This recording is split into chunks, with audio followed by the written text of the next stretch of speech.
본인을 악마로 지칭한 조주빈. 여성 피해자들에겐 진심 어린 사과조차 없었습니다. 오늘 뉴스에는 이른바 박사방을 운영하며 성착취물을 유포한 조주빈이 여성들에게 얼마나 피해를 줬는지 집중 보도해드립니다. 260만 명이 넘는 국민들이 청와대 국민청원에 서명한 힘으로 성범죄자 조주빈은 오늘 포토라인에 섰습니다. 첫 소식 박선영 기자입니다. 신상 공개가 결정된 박사방의 운영자 조주빈이 마스크를 쓰지 않은 채 모습을 드러냅니다.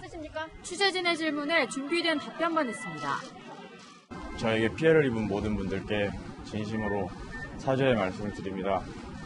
멈출 수 없었던 악마의 삶을 멈춰주셔서 정말 감사합니다. 목에는 깁스를 했고 머리에는 반창고를 붙였습니다. 지난 16일 검거된 뒤 유치장 화장실에서 자해소동을 벌이면서 다친 것으로 알려졌습니다. 지난 19일 영장심사에서 모자와 마스크로 얼굴을 감췄던 조주빈. 오늘은 무덤덤한 표정으로 고개를 든 채 심경만 밝혔습니다. 범행 동기를 묻는 질문에는 입을 굳게 닫았습니다. 범행 왜 하셨습니까? 미성년자 피해자들 많은데 죄책감 안 느끼시나요? 조주빈은 텔레그램을 통해 피해자들을 협박하고 성착취 영상물을 유포한 혐의 등으로 검찰에 넘겨졌습니다. 전문가들은 피해 여성들에게 제대로 죄의식을 느끼지 않는 발언으로 분석합니다. 진정하게 피해자들에 대해서 이 사람이 죄책감이 있다라고 보기는 어렵다는 거죠. 사건을 넘겨받은 검찰은 검사 등 21명의 디지털 성범죄 TF팀을 꾸려 수사할 계획입니다. 조주빈의 변호인은 이렇게 사회적 파장이 큰 사건인지 몰랐다며 사임계를 제출했습니다. 채널A 뉴스 박선영입니다.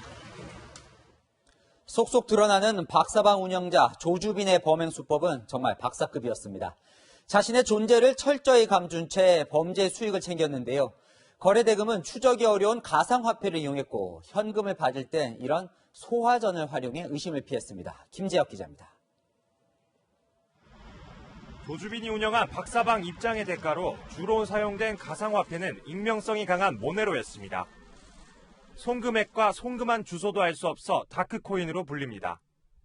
모네로는 범죄 조직의 자금 세탁에 자주 사용되는 것으로 알려졌습니다.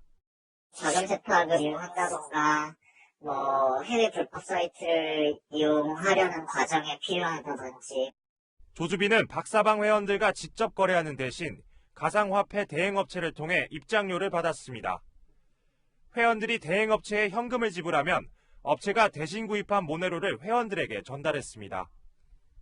액수와 상관없이 모네로를 보내면 1단계에 입장할 수 있고 2단계 입장은 50만 원, 3단계는 150만 원 정도를 보내야 합니다.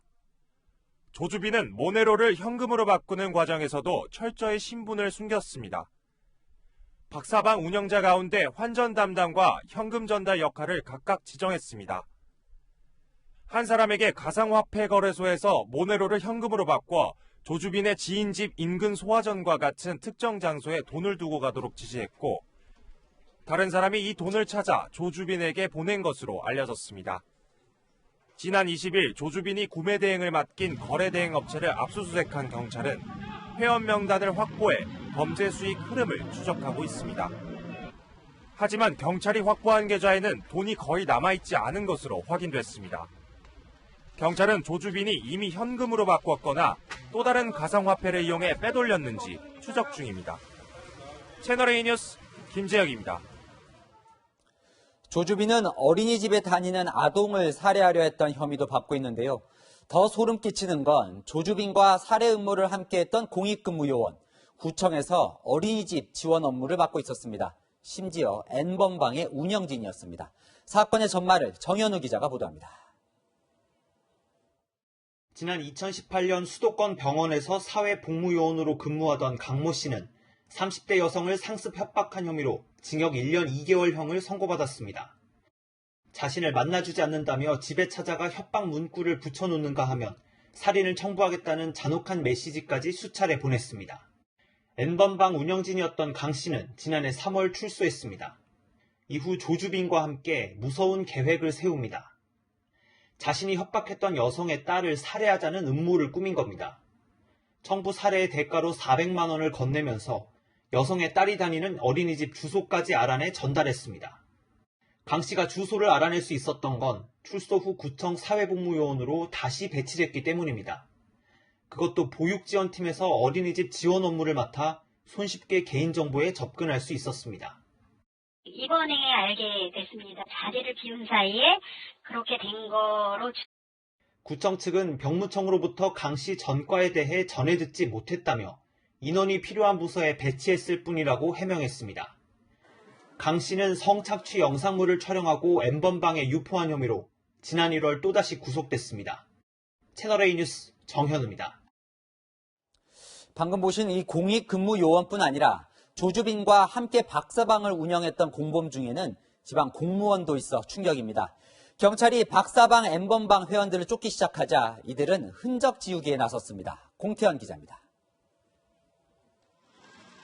조주빈과 함께 성착취 동영상 제작에 가담하거나 유포한 박사방 운영자 가운데 14명은 검거됐습니다. 경남 거제시청 8급 공무원 29살 A씨도 포함됐습니다. A씨는 박사방의 유료 회원이었다가 회원을 모집하는 역할까지 맡은 것으로 알려졌습니다. A씨는 이미 지난 1월 초 또 다른 성범죄와 관련한 혐의로 구속돼 거제시에서 직위 해제됐습니다. 대선적이었는데 1월 10일 정도에 체포되고 할 때 그쪽 교통 관련 업무를 해서 같은 관련 업무인 줄 알았는데 이런 일이 이럴 듯 하니까 좀 놀라고 당황스럽습니다. 박사방의 원조격인 N번방 회원 아이디는 26만 개에 달하는 것으로 알려졌습니다. 관계자 전원 처벌, 그다음에 26만 명 전원 신상 공개 가능합니까? 예, 가능할 수 있을 거라고 생각합니다. 네. 경찰이 박사방과 N번방 이용자 전원에 대한 수사로 확대하자 텔레그램 탈퇴가 포털 사이트 실시간 검색어 1위에 오르고 탈퇴 방법을 문의하는 글도 급증했습니다. 일각에선 동영상을 시청한 회원을 포함해 많은 텔레그램 이용자가 추적을 피하기 위해 흔적 지우기에 나선 것 아니냐는 지적이 나옵니다. 4일 전부터 갑자기 카카오톡으로 이렇게 문의가 오더라고요. 저희도 좀 처음에 당황했어요. 사실상 증거인멸인 거잖아요. 그래서 이제 응하지도 않고 있어요. 경찰은 텔레그램 외에도 미국에 서버를 두며 불법 음란물 등이 유포되고 있는 메신저 프로그램 디스코드에 대한 수사도 진행 중입니다. 채널A 뉴스 공태현입니다.